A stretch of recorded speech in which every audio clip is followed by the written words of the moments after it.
Hello and welcome back to another edition of Gas It Out, the MotoGP and motorcycle racing podcast, where we go through everything that is happening in the world of two wheels. My name is Gavin Emmett. I am joined this week by Neil Hodgson, former World Superbike champion, British champion as well. Neil, how are you? Great to have you with us on the pod this week.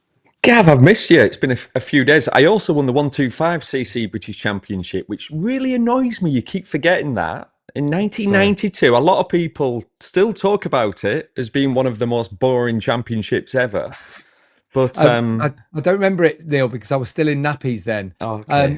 Like our third host, Sylvain Guintoli, who's been in nappies himself, that we finally found out when we saw his video back when the video was posted in the last episode. But as you will notice, or you won't be able to see that if you're listening in the audio version, we have got a YouTube version available at Gas It Out Pod. Go and search it out. You can also make comments. You can also do the same on Instagram. Get in touch with us on direct message through there. But yeah, you'll be able to see that Sylvain isn't with us again this week. We will have a little video cameo from him again. He is just back from Suzuka. He finished fifth there, of course. And I have to say, Neil, that is impressive when you've got a nappy under your helmet, especially when it's absolutely chucking it down. He had it for the sweat. It's chucking it down. How bereft are you without our little bit of French flair? It's never the same, is it, without Sylvain, I must say, but he is super, super busy at the moment. So lots of travelling, lots of hard work, and I didn't see much of the 8 hour. I'll tell you what's strange about the 8 hour. So it's the biggest one-off race in the world. It's the one event that the manufacturers throw a lot of money at, certainly the Japanese manufacturers, of course. And to get coverage or to see it or updates, it's quite difficult. I'm always a little bit shocked by that, to say how big it is. I don't know. Social media wise. Exactly, more social media wise, because I was out and about this week anyway, so I wasn't at home. So yeah, difficult to follow, but pleased to see Jonathan Rea winning. He's had a tough period as Jonathan, really, since retiring, then turning into Honda's test rider, and then doing a few replacement rides for Jake Dixon. And the way he ended his career didn't go according to plan for him in the last round. He had them big crashes and all that sort of stuff. So it was nice to see Jonathan on the top step again, squirting champagne where he belongs, 6 times world champion. I mean, that is where he belongs, isn't it? So that made me smile.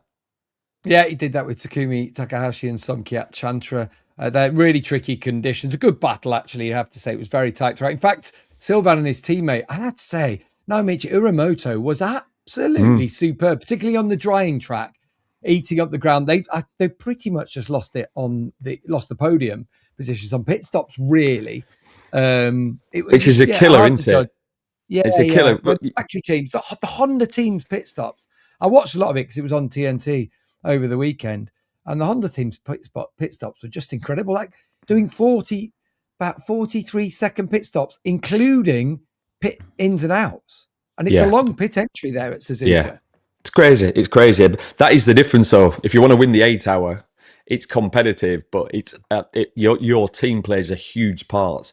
And it's funny if you think about it. If you look at pretty much most of the championships across the world, Honda aren't at the front of them.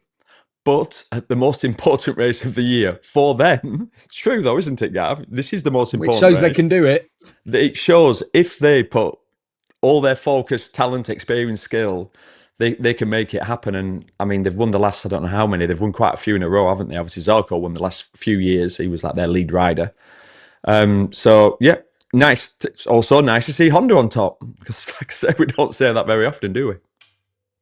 No, not at all. We will have a message from Sylvain later. He should open up, though, that if he has male leakage, he should share that with us. It's important, isn't it, in this day and age? We know a lot of riders who've had problems after injuries and that kind of thing. So I just wish, he can share that with us, because as men, we need to start talking about these things. You've got to talk about these things. You've got to think. I mean, Sylvain's obviously older than me and you. And as you get older, then it is difficult to control certain aspects of your life and areas of your body. So, I mean, Sylvain can be the sort of leader in this area. Go on, talk about male leakage more often. Be really good way of getting more followers, Gav, I think. Absolutely.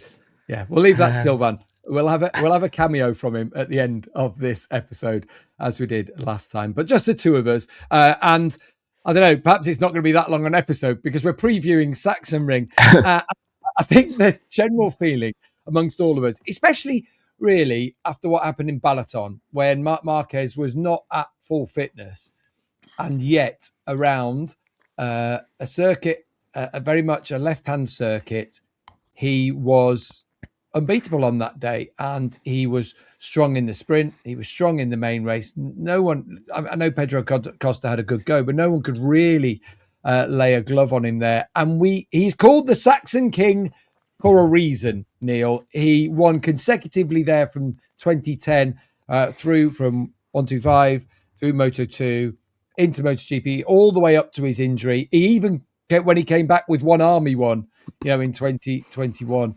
Yes, he got beat in, was it 23? He didn't ride in 22. Then 23, how many times did he crash on the race weekend? 6, was it? Yeah, something ridiculous like that. And that was the middle finger to the bike, to the Honda at the time. And then last year came back on the Ducati and was back in winning ways.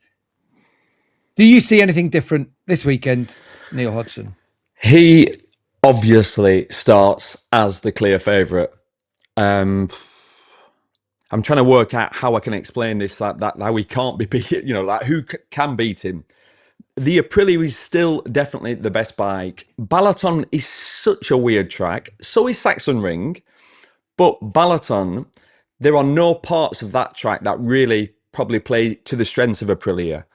When we go to Sachsenring, the whole track will play to the strengths of Aprilia.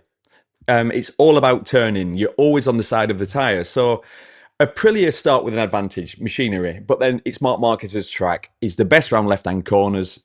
It's like 90% left-hand corners and a little bit of heavy braking, which obviously Márquez is good at that as well. So I think it's probably going to be closer than we think. I think a lot of people have already said there's no point in going. Give Marc Márquez... Give him the trophy. Give him the trophy. Give 37 points. Job done. But I don't quite see it like that. I don't. I think we're going to have a duel. And I think it's going to be between... obviously, Ogura is going to go there with a lot of confidence. It's not a track that he's gone great at in the past, though, I will add. Martín goes well there. Bezzecchi, we don't know. I don't know exactly where he's at with his fitness-wise after that horrendous crash.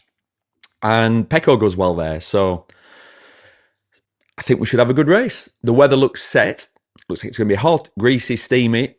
So, yeah. Marc starts as favourite. I think we'll have a good race. Yeah, I remember that year it was 37, 38 degrees. Do you remember that day we had on race day there? It actually looks like it might be warm at Donington Park for World Superbikes this weekend when Johnny Ray is back. So anyone who's thinking to head down there, he's going to have a wild card this weekend at Donington. And Jake Dixon. Yeah, Jake Dixon's back, which will be good. It'd be nice to see two riders that definitely will want to beat each other on the Honda. It's usually a good combination. And I think that track should...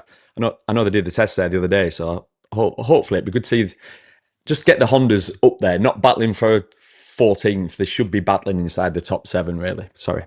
Yeah, and always good Brit interest with the Lowe's twins, of course. They won't be trying. I just want to show you the layout. If you're on the video version, this is my track map from last year that I used in commentary. That contrary to where in Donington Park you had one fast corner, would you say, realistically, that was through that turn 7 kink where the Aprilia sort of had the edge. Through when we go through turns 6, then 7, 8, 9 up the hill, fast down through 11, through that turn 12 as well, towards the end of the lap. There are corners where you think, okay, the Aprilia might actually have a little bit of something to get back. The main thing is, though, that you'll be able to see, if you have got the video version on YouTube, is the sequence of left-handers all the way from turn 3, which is the right of Omega, 4, 5, 6, 7, 8, 9, 10 are all linked in left-handers. And we just need to explain to people, I think we go back to why Marc Márquez is so strong around the circuit. Why is it then, Neil? Go on. What is it that he particularly does in left-hand corners that the others aren't necessarily able to replicate?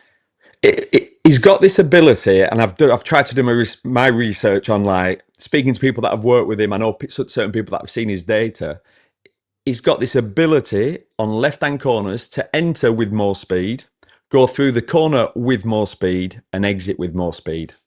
And at certain points in the corner, he's got a slightly more lean angle. And trying to sort of break all that down, well, why can't other people do that? He's got this ridiculous ability to float the motorcycle at some point, almost lean off the edge of the tyre. He's not quite doing that, but he's essentially going in that direction where when you go right off the edge of the tyre, you have slightly less contact patch. The bike then naturally wants to slide, almost high side you. I'm talking about entry and middle of the corner whilst he's on a closed throttle. And at that point, the bike turns a little bit sharper. So he's got more entry speed, more corner speed, more turning, and more exit. And I've heard this off a few different people.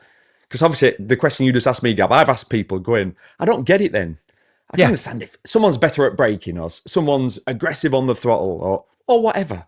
But for this to have been a factor for all these years, and it's been talked about from the day he came into Moto GP, really, back in 2013, Marc Márquez is an animal around left-hand corners. But that's essentially the gift. It's this ability to not crash in this weird slide period. And then what he does essentially, because he's able to do this slide, you can't see it, by the way. Sometimes we've seen it before. I call it the handbrake turn. We've seen it on first gear corners. You can see him almost flick it and catch it and stand the bike up. But he's able to do that on every angle of left-hand corner. And that essentially gives him this advantage. And think about this. Since he's been with Ducati, we know Ducati share their data across the board. And all the other Ducati riders over the years now, is in his third season, will have been able to see exactly what he's doing. And yet, we're yet to find someone on a Ducati who can match him through the left-hand corners. So what I was thinking, where I'm going with this is, what's going to be interesting next year is, I think we all believe that Pedro Acosta is a very, very special talent. And I think when you show Pedro Acosta exactly what the best rider in the world's doing, I think he's got the skill level and commitment and everything you need to be able to replicate it. You wonder in that situation, and I'm probably going off on a tangent, but that's what we're all about here. Back in your day, data wasn't shared, was it? No, not at all. It's the Gigi Dall'Igna Ducati era. That's been the hallmark of it, hasn't it? And other factories had to start doing it, because there was a time from one side of the garage to the other, there'd be certain engineers who'd be privy to both sides, but teams were almost isolated within a two-man team structure. Gav, it was like this. And I know this is not good for the audio version. It's like covering up your homework. I'm covering up your homework, which I never had to do, weirdly. Strangely, no one wanted to copy my homework. You were the one peering over. Obviously. But it was so guarded. We're not talking a little bit. It was because everyone knew this is the secret. That's all the information. When you can see somebody's data, you can see not only the speeds, the brake pressures, the suspension positions, the amount of traction control, the amount of wheelie control. That's it. It's there. How do you go around that corner quicker? Well, let's just get the data up. And they get the data up and they go, I tell you what's really interesting, what Marc Márquez is doing compared to you. He's carrying more corner speed in. He's going through the corner faster. He's got a bit more lean angle. And he's coming out quicker. And he's turning sharper, but he's not crashing. So then you go out and try it. You try and commit to carry more speed in. You fold the front. You're like, And also, sorry, just to finish on Marc, he's an incredible dirt tracker, which is essentially riding dirt bikes, round ovals, that going anti-clockwise. And he has got a lot of skill. We talk about the way he uses his rear brake. So he has his foot sat on the rear brake, because obviously when you're dirt tracking, you've got your left foot out and you're sliding. And you're just plain floating the motorcycle. And he has the ability to do that on a fire-breathing MotoGP bike, and not many riders do. Absolutely. So is he beatable? Is anything other than 37 points for Marc Márquez? It will be a disappointment for him, won't it? Ultimately, he's going into this now thinking championship, thinking 37 points, I need that. So how do you beat him? Well, he's beatable because think of the first section of the track. The first corner is horrible. It's not quite as bad as Balaton Park, but it's that sort of level. It's a horrible first gear, downhill, sort of off camber, hairpin corner. So how you beat him is it starts on Friday by having good speed and building, and then in qualifying, making sure you qualify in the front row and being aggressive into turn one. And if you see Marc Márquez turn in, as wild as it might sound over any of the races, you can't let him lead. You can't basically let him lead through turns 1, 2, and 3. Because if he gets to those left-handers, if he gets a clear run at it, already it's looking nearly impossible for you to, unless he makes a mistake, which he rarely does round there. So you have to duff him up. And what we learned in the last 12 months, he's vulnerable in those early laps. It's weird because obviously he was always the man. He was wild. He can go straight to his limit. He's not able to do that for whatever reason. I don't know if if he's older and he needs to takes him 3 laps to warm up, or the way the sensation from the tyres. But he's vulnerable early on, isn't he?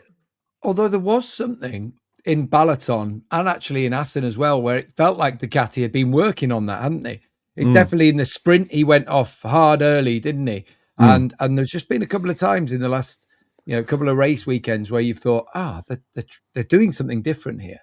Yeah, you could see that, and obviously you can imagine if you're him, he's well aware of it.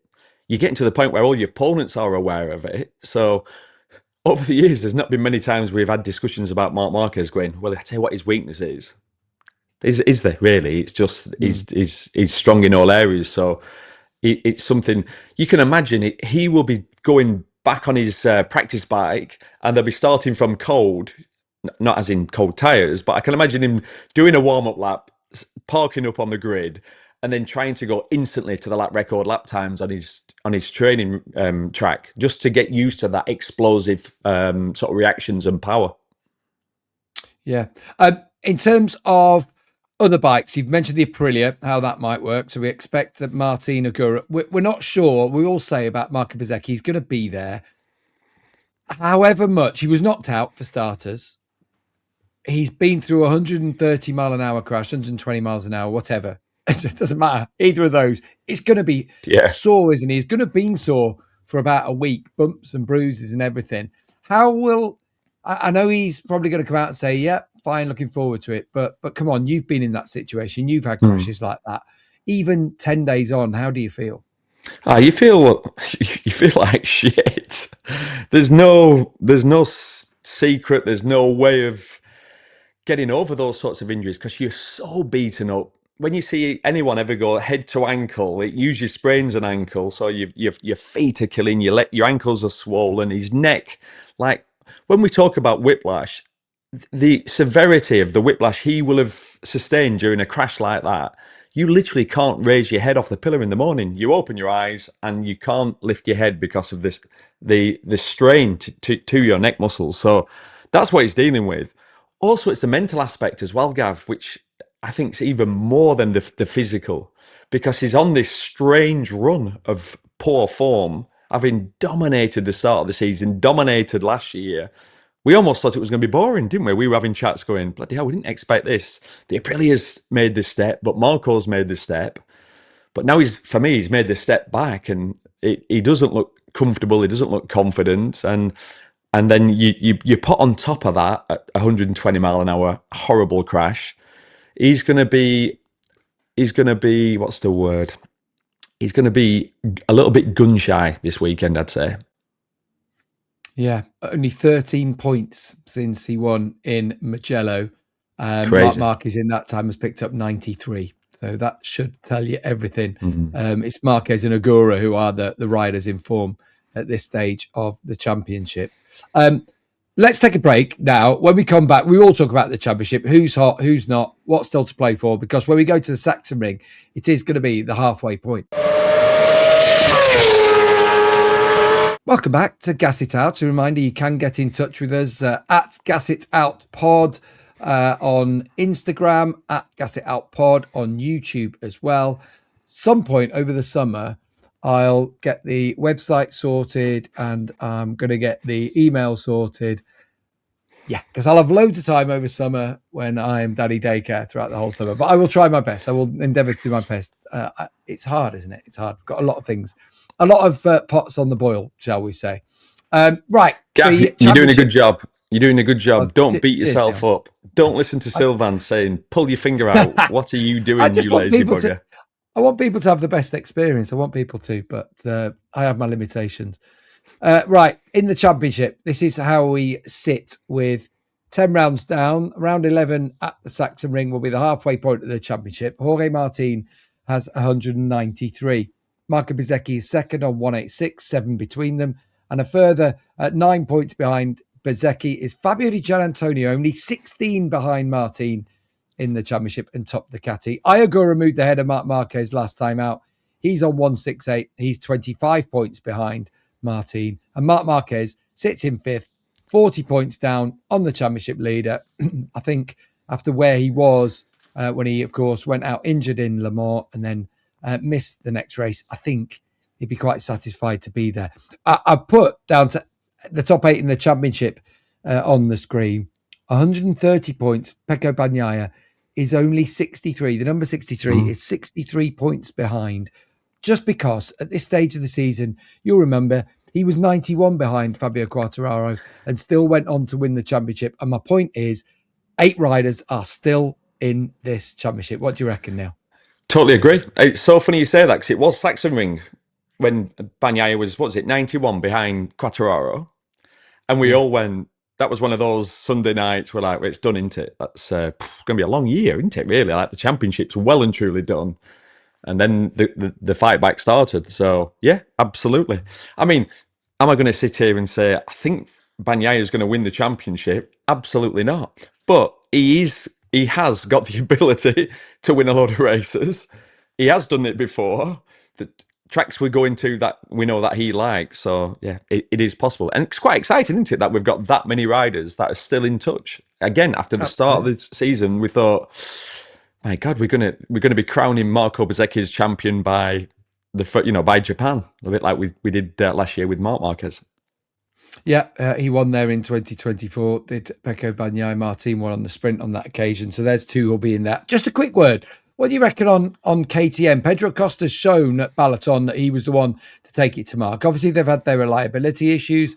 You had your hypothesis on that last time out. He's had his operation. Everything's gone okay, so he should be fine this weekend. Can Pedro and the KTM, can they get involved? Can maybe someone else on one of the Hondas, Joan Mir, for example, with a new contract in his back pocket, can anyone else get involved?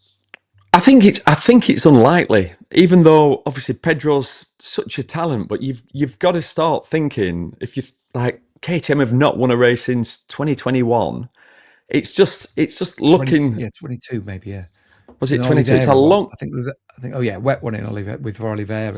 Yeah, it's been I don't know whether certainly the last dry one would probably be 21. Yeah. So you just, the reality is for someone as good as Pedro, it's everything has to be absolutely perfect, and the KTM's improved a little bit, but I think he's at such a disadvantage that it seems highly unlikely he's going to beat Marc Márquez around the Sachsenring.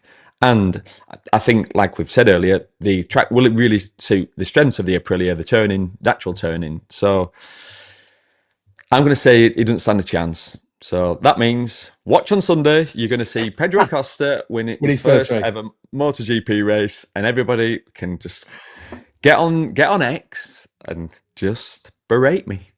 Yeah, because I love it. I will do. I'll be straight on it. Don't you worry about it. Happily do that. Well, I was just going to say, we're at this stage, halfway point, 6 different winners we've had in the first 10 races. That's without, obviously, no Fermin Aldeguer. He's missing Sachsenring, as you understand. More injury woes for him. He needs to take the time to try and get himself sorted. He's been very, very unlucky with that crash into the gravel back in Assen. So he's missing out. But, Pecco Bagnaia hasn't won a main race. There are other people around the mix who still, will harbour hopes of going on and winning a race. How do you see, not just after Sachsenring, because Sachsenring, maybe we're talking about Marc Márquez and that's the expectation there, but how do you see the rest of this season going now? I think we're in such a good position because nothing's really changing with the bikes now with regards to development. Everyone's focused on 27, understandably. So it's a little bit like what we've seen is what they've got. I don't think there's any more surprises. I mean, Pecco Bagnaia could win a race. Pedro Acosta could win a race. We could be in one of those seasons where we get an incredible, almost a record-breaking number. I don't know what the record is. It's about 8 or 9, isn't it, in one season? Yeah, I think there was 10 a couple of years ago. Yeah. Yeah. But it's on, isn't it? Like if Fabio Di Giannantonio puts a bit of a run together, this is such a golden opportunity for somebody to win the world championship because, like you just said, it's all close at the top of the championship. Momentum's everything. We've got a little bit of a strange period coming up because obviously Sachsenring this weekend is a bit of a weird track. Most people don't like it, if I'm going to be honest. On a MotoGP bike, it's a bit of a handful. It's very tight and it's very closed in. But then we go to one of the best tracks of the year, Silverstone. Even though we know it's not usually it's poorly attended, which is disappointing. But the track they're trying stuff.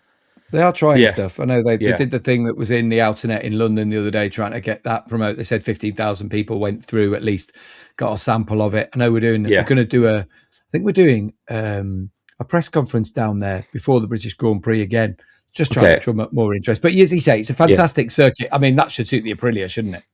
Yeah, should suit the Aprilia. They've always been strong there. And then we've a bit of a break again. And then after that, it's Aragon, isn't it? Which is, as we know, a very strong track for Marc Márquez. So as in everybody, has to make sure that even if this weekend, if you can't win, you have to bring it home. You've to do. It's a Fabio Di Giannantonio weekend.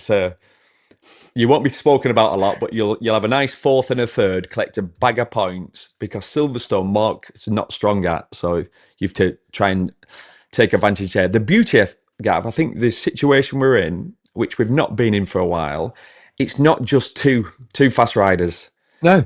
Stealing points off each other. As we saw with Marc Márquez at the last race, he finished 7th. That can happen because the Aprilias are strong.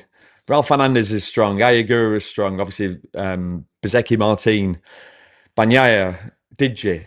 If you have a bad start, you have a bad day. If it's not quite happening, you can score just a handful of points. There will be others that come into the mix. You feel like Aldeguer, in your Indonesias or the certain places that will have certain tracks. Certain people will stand out. Joan Mir will have a track on a Honda. I'm almost certain of it before the end of the season where, like he was battling at the front in the Circuit of the Americas or, took that 5th place a couple of weeks ago. There will be certain places where that might work. And that's taking points off everyone, isn't it, in the mix? Yeah. And that's why this championship. Because we know once we get to the last third of the season, it's literally flip a coin every day you wake up in Indonesia, Australia, or Malaysia. Even Austria in September, out of the summer season, starting to get into that, that thundery part of the year. So it's all lots to look forward to. It is, isn't it? It is without of course, being cheesy. Yeah, and of course, there's a lot to look forward to for the rest of this year. But already, you're starting signaling and thinking about 2027 because so much has been going on, hasn't it? If we just have a look at where we are, the hot shoe shuffle that's going on in the rider market. We already knew about Pedro Acosta going to Ducati. That one was a done deal. We've had our say on that. We know about Pecco Bagnaia, who's heading to Aprilia. But since the last round, Yamaha have been in on the act. Finally, they've got their announcement out there. I do like how they're all collaborating. I think it was a bit of a guess who, was it, with Paolo Pavesio took it off Gigi Dall'Igna. I quite like how the team's all working together on those sorts of things. But Jorge, Martín and Ogura announced at Yamaha. What are your thoughts on that lineup? It's a great lineup for Yamaha because you've got two completely different characters, but both super talented. Do you know, I was thinking about it the other day. I was thinking, if ever there's a time, like at the moment, obviously you don't want to be on a Yamaha. They are slightly behind. They're probably 0.6, 0.7 of a second off. When the new rules of next year come in, and it's such a shake-up, everything's different. Why would you not want to be on a manufacturer that's got so much history of success? Also, without being crude, it's a full factory team with a big budget. So you sign a 2-year deal for Yamaha, you're on millions, multiples. I'm going to say both riders will be on more than 3 million a year. So all of a sudden that's 6 million on your 2-year contract. Or you go, I tell you what I'm going to do. I'm going to try and get on a Ducati. And Ducati hold all the cards. They are assuming they're going to produce the best bike, and they'll essentially say, we want you, but it's 500,000. And so you're on 1 million for a 2-year deal. And we're still talking, it's still a lot of money, but there's no guarantees. There is no guarantee that the Ducati will be the bike to be on. I actually think it will be, and I'm sure you do, Gav, but there's no guarantee. In years gone by, we've seen this happen. So it's wide open, isn't it? Like I say, it's the great unknown. Who's going to do what? Weight of numbers. They'll have 6 bikes out there. That's going to be another addition. Remember, it was the 8 bikes that helped them a lot. But just that extra couple of bikes is that couple more bits of information. And it's interesting you talked about that, about how much you might get paid to be a satellite Ducati rider, because that comes into the next lineup announced. That's Alex Marquez and Fabio Di Giannantonio on their way to KTM, as you say, getting a full factory ride. And you sort of think, in one respect, well, why wouldn't you stay at Ducati for them? They're winning races. In fact, both of them, their careers have been transformed by Ducati. They could have been both out on their ear, and yet are now race winners, and have looked the deal that they always believed themselves to be. But they're both moving to a factory which, as you say, hasn't won a dry race in 5 years. What do you make of Alex Marquez and Fabio Di Giannantonio's move to Orange? I think it's a great move for both those riders. They're on the older side, if you look at it now, both in the late 20s. I'm pretty sure they're both. I think Álex is still in his 20s, isn't he? He might be 30 this year. I don't know, 30, but just 30, yeah. Yeah.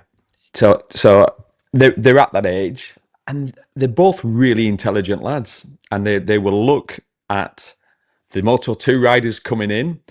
They look at the fact that Ducati have signed a few, and they'll realise that, do you know what? This is our opportunity. 2 things. One, again, I'll say, 'cause this is how a rider's brain works, to earn proper money, life-changing money, to set yourself up and your family for the rest of.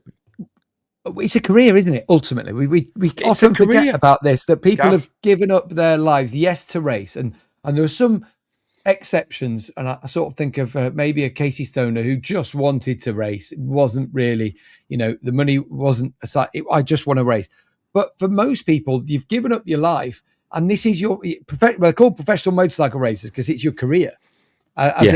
You have a limited window in which you can earn your life's earnings in your chosen career.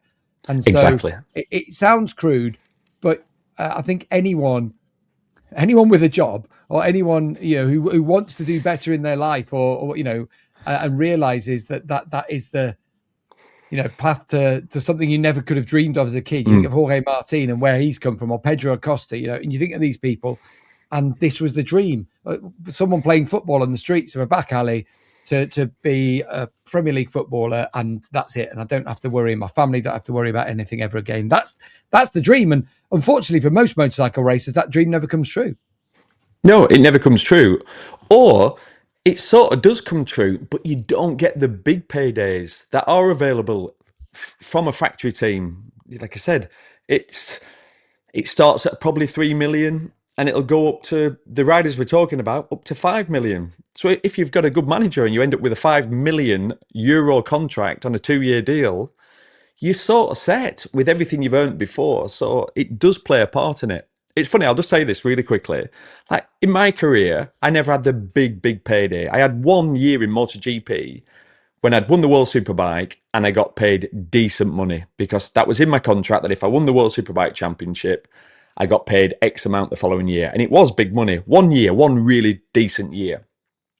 But then after that season went to shit, really. It was I could bore you. I could talk about it if I was, all the stories, Gav. You have done. I have. In fact, you're still doing it right now. But for example, so I had a terrible year, bad experience, and then I was at a crossroads, and I was looking at opportunities, and could go back to World Superbikes, but the money was terrible. BSB, there were some question marks about BSB, but the money was terrible. And then I got the an opportunity to go and race at the AMA Superbike Championship in America. The money was brilliant. And I sat there and I thought, well, I won't give you the numbers, but the amount of money I was offered to race in America was 10 times what I was being offered to ride in BSB. And it was nearly $500,000 more than it would have been for me to ride in World Superbikes. It was proper money to ride in AMA. And I got criticised for it, which was funny. I used to get criticised. People would come up to me going, I can't believe you're not doing BSB. And I used to think, I can't believe I've got a mortgage, but I've got to pay this bugger off somehow. And it plays an important role in your life. You've got to, because do you know what also happens? Even for MotoGP riders, you retired a long time. Your average age would be retiring at 33. And often you don't get to choose when you retire. Exactly. And obviously, if you retire at 33 and you live till you're 90, you've a lot of your life to live. And most riders don't have a plan B. Some can run teams, some don't want to. Some can work in TV, some can't. It's just, so I know I've dragged on a bit, but it plays a huge part.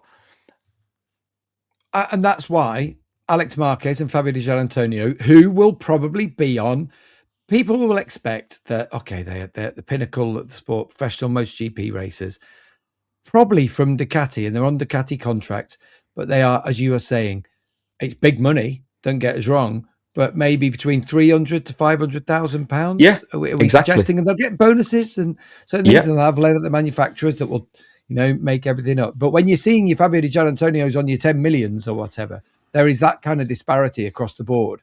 And I will say, sorry, did I say Giannantonio? Yeah, Fabio Quartararo. Yeah, my apologies. Yeah, on your 10 millions or whatever. Marc Márquez and Fabio Giannantonio on that smaller amount, and they're thinking, well, I'm every bit as good. I've won more races than them recently. And they'll also see Pedro Costa's been brought into the factory team. Fermin Aldeguer's been moved across into my team for Fabio Di Giannantonio. And you're thinking, well, my path to that factory team looks limited, doesn't it? So if I do want to get the big money, if I do want to be on the red bike, and I do want to get all those sponsors, paying me to be on their bike, I'm not sure it's going to happen. I've got this opportunity to have the backing of Red Bull, to have the backing of a big factory like KTM. I don't blame them one bit at all, by the way. I think it's a really great move, and I think it's good for KTM. Some fresh blood, some people who have been at the sharp end in recent years, a little bit of knowledge, and you said it before, two really smart, really likable riders, and intelligent riders that they're going to have, that I think in terms of harmony, they've been together as teammates before and actually pushed each other on to heights that they were never at before. Yeah. And the other thing you've got to put into the factor is, if you're riding not in the main factory Ducati team, you are going to ride a bike that is designed for Marc Márquez, for Pedro Acosta. That's fact. Where at KTM, you, during testing, can cater, request, and end up having a MotoGP bike hand-built for what you need for your strengths. Not everyone rides the same. Not everyone requires the same feeling or sensations from the bike. So that's so key, that is. So it puts you in a strong position, even though, like you said again, they've not had the results in the past. We are still talking about KTM, the dominant factory that have won so much in off-road, so much actually in road racing as well. They've just stalled when they've got into MotoGP. But it's not from lack of investment, is it? So even though I know they've had their financial issues, but this still looks like the commitment is there. So yeah, it's a good signing for both riders, and I think it's a really good signing, like you said, for some fresh blood, some fresh motivation, and it's going to be really interesting to watch. When we come back from the break, in our third part, we'll talk about Joan Mir and Gresini and what our expectations should be for that, because I'm excited to hear what Neil has to say about it.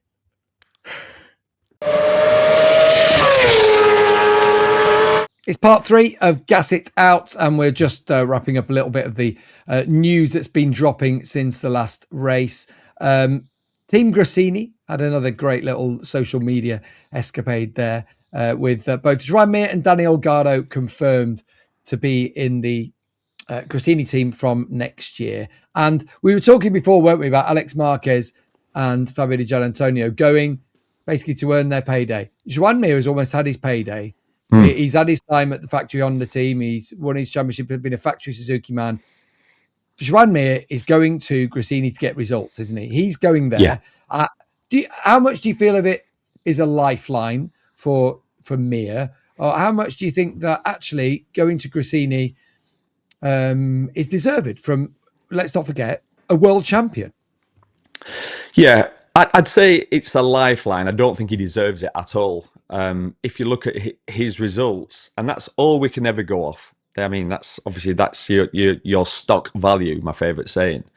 I mean, his inconsistency's been so bad that it's at a level that I've never seen anyone crash a motorcycle so much. And we've talked about Mir in the past, but Honda's not been the most competitive, but your job is to get the most out of your package. And if that's an 8th place, it's an 8th place. If a 7th is over the limit and that means a crash, then you finish 8th. That's what you're paid to do. It really is. Of course you can crash, and of course people are inconsistent, but for me to have been in the factory Honda team and it's not he's finished less than 50% of the races he's been in is bizarre. And actually, if you look, and do you know what as well? I'm saying all this, I really like Joan Mir. Any interactions I've had with him, and I know you've probably had more than me, Gav, he's a lovely lad. But obviously, you've asked me the question. If you look at his record, even his record is not that strong. He won the Moto3 World Championship in his 3rd year, which was good, obviously.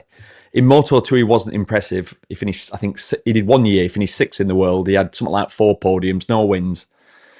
And in MotoGP, he's been in MotoGP a long time. He's had 1 win, 1 fastest lap, 1 pole, but I know the all-important 1 World Championship. And he won that in the COVID year, which was a really weird year. I know whoever at the end of any season has the most points is a deserved world champion, but you know what I'm saying. So I know exactly what you're saying. Can I? Yeah, go on. Can I be a devil's advocate on something? You certainly can. As in, when Marc Márquez was on that bike, I'm thinking 2023 because I was thinking of Sachsenring and all those crashes that he had. He was crashing his brains out. He was the rider who crashed more than anybody else on that bike, and still, it feels like to me, as a devil's advocate, actually, out and out, fastest rider on that bike. I'd still say Mir is faster than Marini on that motorcycle. He gets more out of it. Yes, also throws it down the road more than Marini does. But as you know, it just feels like he gets more out of it. I think Diogo Moreira actually is the coming force on that, and someone who's adapting to things. But do you understand what I'm saying? That even Marc Márquez couldn't flog that horse to within an inch of its life and still couldn't make it work. Yeah. No, I get that.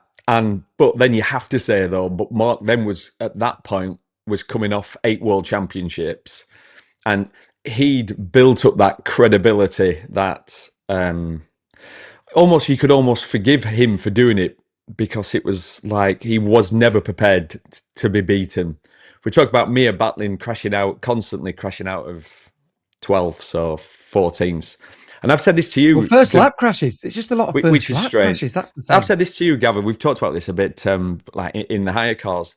Some of the weird things about Mir is he crashes really late in the race. And I've tried to explain to you, Gavin, going, it's weird. You don't often see people crash later on in the race, the last quarter. Yes, you do on a last lap battle. But what happens when you're riding around it in a safe 8th? By that point of the race, you've got all the information. The tyres are dropping, but you can feel them. So the bike's talking to you. So you can feel where the limit is. So that's what's confused me a little bit. But I just feel like, and I so hope I'm wrong. Like I say, I genuinely hope I'm wrong. I just feel like I think he's had his chances. I think he's had his chances. Okay, but we've spoken to Frankie Calcetti before, who said his data's incredible. He's, late breaking, all these sorts of things. How well will he go?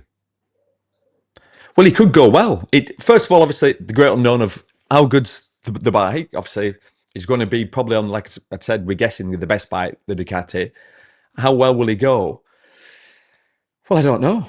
I mean, we don't know how the Ducati's going to be, but look who's been on that Gresini bike. It's made careers, or it's rekindled careers. Irinea Bastianini's, Alex Marquez, Fabio Di Giannantonio, Fermin Aldeguer, you name them. We go all the way back to the Gresini team and their successes with Sete Gibernau and whoever.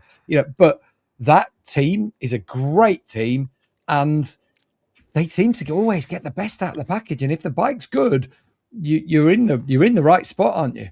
Yeah, you're so right. You're so right. But also, everything you've just said also means there's nowhere to hide. This is it. This is it. It's the last roll of the dice. If he let's say if he continues to crash, or if he's a 5th to 8th place man, that's sort of not good enough. Even though that sounds harsh, because you're like, what? It's not the main factory team. Every name you just mentioned have all won Grand Prix for Gresini and been consistent, and it has been a lifeline for their careers. So it's a make or break year for Joan Mir next year, and I genuinely hope it all works out. What's your take on Danny Holgado? I think he has been lucky to get the deal. Danny Holgado, lucky or deserved? It's a close one here. I can see you smiling there, Gav, because it is a close one. Because if we saw him, you're like junior world champion, right? Came into Moto3, looked impressive. At pressure periods, he seemed to lose form. Only won one that year that David Alonso won 14. That's right. But incredibly fast. Moved up to Moto2, and last year was outstanding and won a few real dominant races in tricky conditions, really hot, greasy conditions. I feel like did he win 2? Yeah. He showed his talent. And then this year he's won 1 in Brazil, which was a weird race. And actually, he's not looked fantastic. But I think he's a real talent. So I think it's a good signing. I really rate him. I think he'll suit a MotoGP bike. And I'm all for. I do feel like we've been in a period, and it's going to be all changed next year, where there are 4 or 5 riders that have had their chances. And I'm friends with them all, by the way, but you're just like, no one holds the golden ticket to go, I can stay in MotoGP for more than 10 seasons. And a lot of the riders are round about that number, and they've had the chances, and it's been great. And let's bring in this fresh talent. The only negative is it's a shame that it's another Spanish rider. Yeah. It's not ideal, is it? From our point of view. On merit. And merit deserves a lot, doesn't it? Hey, it looks like we don't know. We're probably going to find out a bit more about Trackhouse this weekend. We know lots of deals sort of being done, being finalised. Raul Fernandez is going to stay there. Certainly, looks like Irinea Bastianini will be joining him on that interesting team. Yeah, it could be interesting. Yeah, because Bastianini, I think, would go well on an Aprilia, so that'd be interesting. But then, sorry, Gav, just quickly, but that'd be like Bastianini's last roll of the dice as well. If it didn't quite work out, you'd be like, he then falls into that category. Like if he, I'm assuming he'll be on a 2-year deal, but you get another go at it, and if it doesn't quite work out, he's had an incredible career, but it's time for the next one. Not quite worked when he was in the factory setup. That's essentially the story there, isn't it, for Irinea Bastianini? When he's dropped back, it's not gone back to where it was. And Tech 3 is the interesting one, isn't it?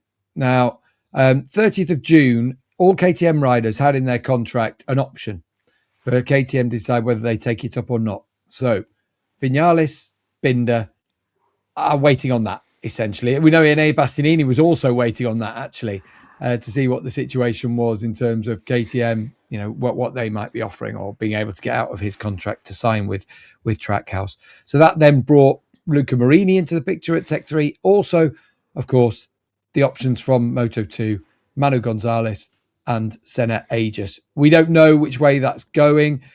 There was then talk about Joan Zarco. A couple of rumours that I've seen circulating about potential of Zarco not being able to fulfill the final year of his contract. I don't want to mention too much on the Tech 3, just because we know that's the situation. We can't really say much more, can we? It's, that is what it is. It's, it's rumours, it's gossip. Yeah. It's what's going on. That's what we live for, Gav. Yeah. Rumours and gossip. But then there's the Zarco one. We actually have facts on his situation. That's all. But go on. Rumours and gossip, over to me. Come on. Go on. So what we're being told is it's going to be one experienced rider, or this is the rumour, one experienced rider, one rookie. So that you've named the pool of riders. If I was to pick from that pool of riders, I would 100% have Binder on it, just for out of that, that group of veterans, he'd be my choice. And then I'd probably go, as much as this breaks me to say it, because I love Senna Regis, I'd say Manu Gonzalez, who I really respect. The only reason I'm saying Manu Gonzalez is another Spanish rider would be, we'd have, I don't know, probably half the grid would be Spanish at that stage. But if I was to be totally honest, if I was to pick for that team, I'd go for a pair of rookies. I'd take that risk. I think Senna's a special talent. I think he'll, a little bit like Casey Stoner, he's suited having more power. And I think Manu Gonzalez is a special talent. So as the sort of satellite team, I'd like to think that KTM would even push them in that direction. And obviously, if it's your team and you're, what's it called? Who runs it? Gunter Steiner. If you're Gunter Steiner, sorry, I forgot. Just mine went blank. If you're Gunter Steiner, you're like, whoa, no, hang on a minute. I want a guaranteed race winner potentially. Yeah, exactly. So anyway, that's where we're at with Tech 3. Yeah, we'll see what happens there. And then back to Zarco. What's going on? So the latest that we've got from Zarco, we got a press release from the LCR Honda team last week, essentially saying that Joan's been to see more specialists. He's still not had an operation, and that he's not going to. So we're talking about the various ligaments that are just repairing themselves, essentially. He said actually I think it was the anterior is still not, but the others are sort of semi-repairing themselves, and that he's going to try and do it without surgery, and that they were impressed with what he was doing. And they slated in a return in September for Joan Zarco. Bloody hell. That sounds optimistic. What are your thoughts on that being an issue or being a possibility? But one of the things that we talked about was flexibility on a MotoGP bike or on a motorcycle. Taking one of these bikes from side to side. Sylvain was describing it. You basically got to be like a frog on the bike. You have to be all bent up, crouched in, and leaning off so far off one side of the motorcycle and so far off, the moving your back so far. You've got to be flexible. You've got to be basically like a yoga master to do it. And a lot of riders spend most of the time stretching, actually. Yeah. You do look at them. A lot of the work they do is on flexibility. And that surely can't be the case if you haven't got one of your ligaments in your knee functioning. Yeah, it sounds strange, doesn't it? Like normally, like most motorcycle races have really long Achilles because of the way I can't even bend my wrist far enough, but the way you ride on your toes, so then you end up where it's stretched. But as far as the flexion in your knee, I mean, it's at the absolute maximum. But what's different with motorcycle racing, when it's bent like that, I can't really show it on here, but when your knee's bent maximum, you're then also putting so much force through it because you're pushing off the foot peg in that bent. So it's not like you don't do a leg extension, essentially. So you're not working it. It's all in this weird cramped position with the actually very small movements, but huge forces. So... But one of the things, Gav, as you know, obviously we've talked about knee surgery.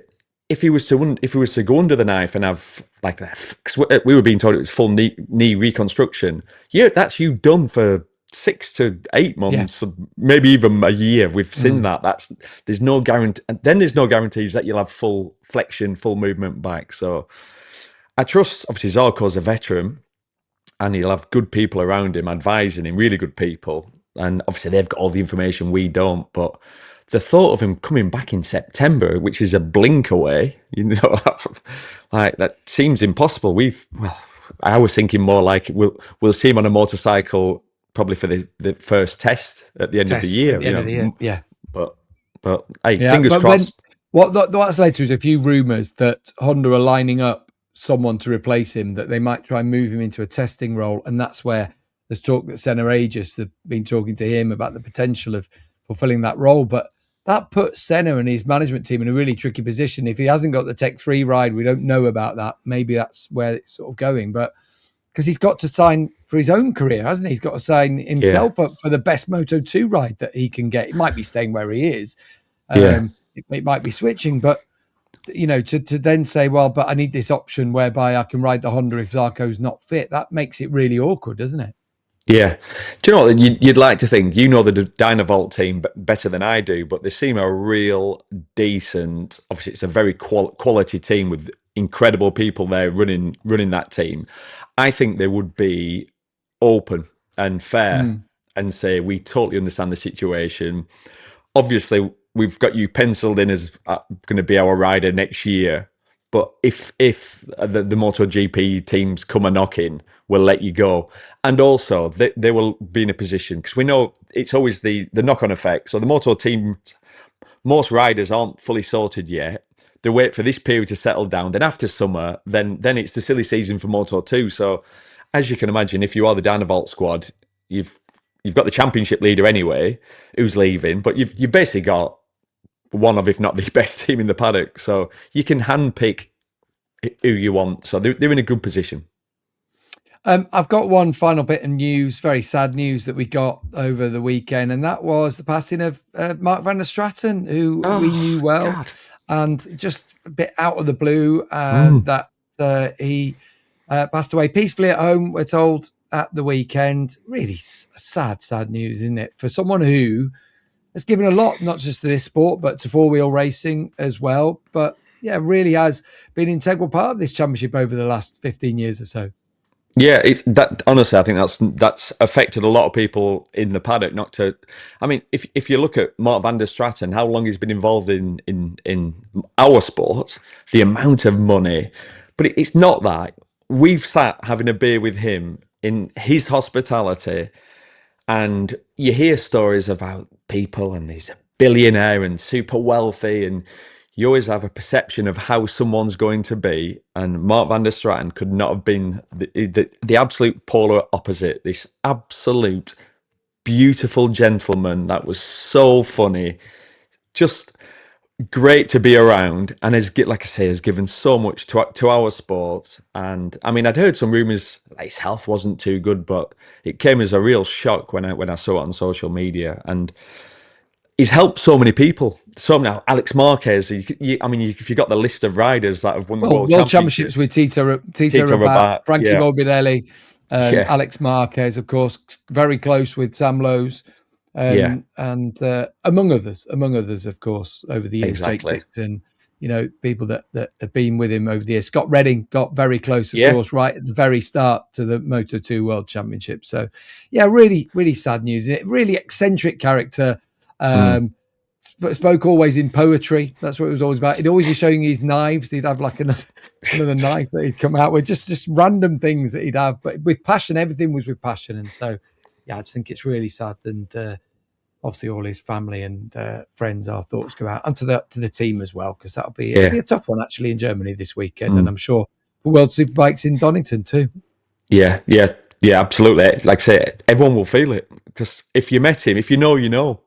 If you'd met him, if you'd been in his company, you knew that you were fortunate enough to be having a lovely experience with a proper character. So, yeah, he will be sorely missed. Talking of proper characters, I suppose after we say goodbye, we should let Sylvain Guintoli give us his insights. I don't know what he's doing. The likelihood is, though, Neil, if we know Sylvain, I mean, he was at Suzuka last week. He's probably got a busy job on. He's always got something on, whether it's with charity. I know they're setting up the foundation at the moment, which is fantastic. So, yeah, well, we're not going to hear it. We'll say goodbye for now. We'll leave you with Sylvain, but, it's been a shame not to have him. We'll have him back next week, won't we? We missed him. We missed him on the last two, actually. But I don't feel bad because he's grafting. He's always grafting. He is the hardest working man I know in our industry. So I'm sure he's going to give you a little bit of insight. I don't know if he's got time to, but I know he'll be busy. But, well, we'll see him at the weekend, won't we? Yeah. And in the meantime, if in doubt, gas it out. Now then, lads, so sorry I missed the podcast again. It's just last few days I've been so busy. I'm still in my pajamas. It's I think it's about 10:30 in the morning. And yesterday we had a most amazing day in Wimbledon with Arthur Ferry, the wild card, not even in the top 100, making it through to the quarterfinals. It was such a good match and really, really loved it. It was great day as well because the Pims and the champagne was free, so we made most use of that and absolutely loved it. What an atmosphere. It was a great day. Are we supposed to talk about bikes? We're not going to talk about bikes, aren't we? Because Sachsenring, I mean, you would have discussed that in details, but basically Marc wins and yeah, you can have it all, Marc. So I think that's the way it's going to go. It'd be good to see what Moto2 and Moto3 can do with all the announcements as well coming through, so that'll be interesting.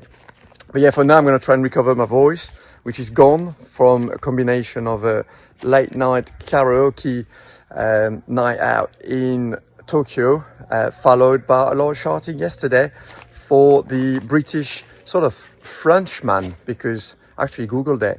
Arthur Ferry, he's got a French dad, French mum, was born in France, and he's flying the British flag because he's lived in England, in London since he was 2 years old. But I'm going to claim him because he's so good. So we're going to say he's French just for now. And I'll see you soon, actually, very, very soon, because I've got a flight to Sachsenring and it's all happening this weekend. So yeah, see you soon, guys.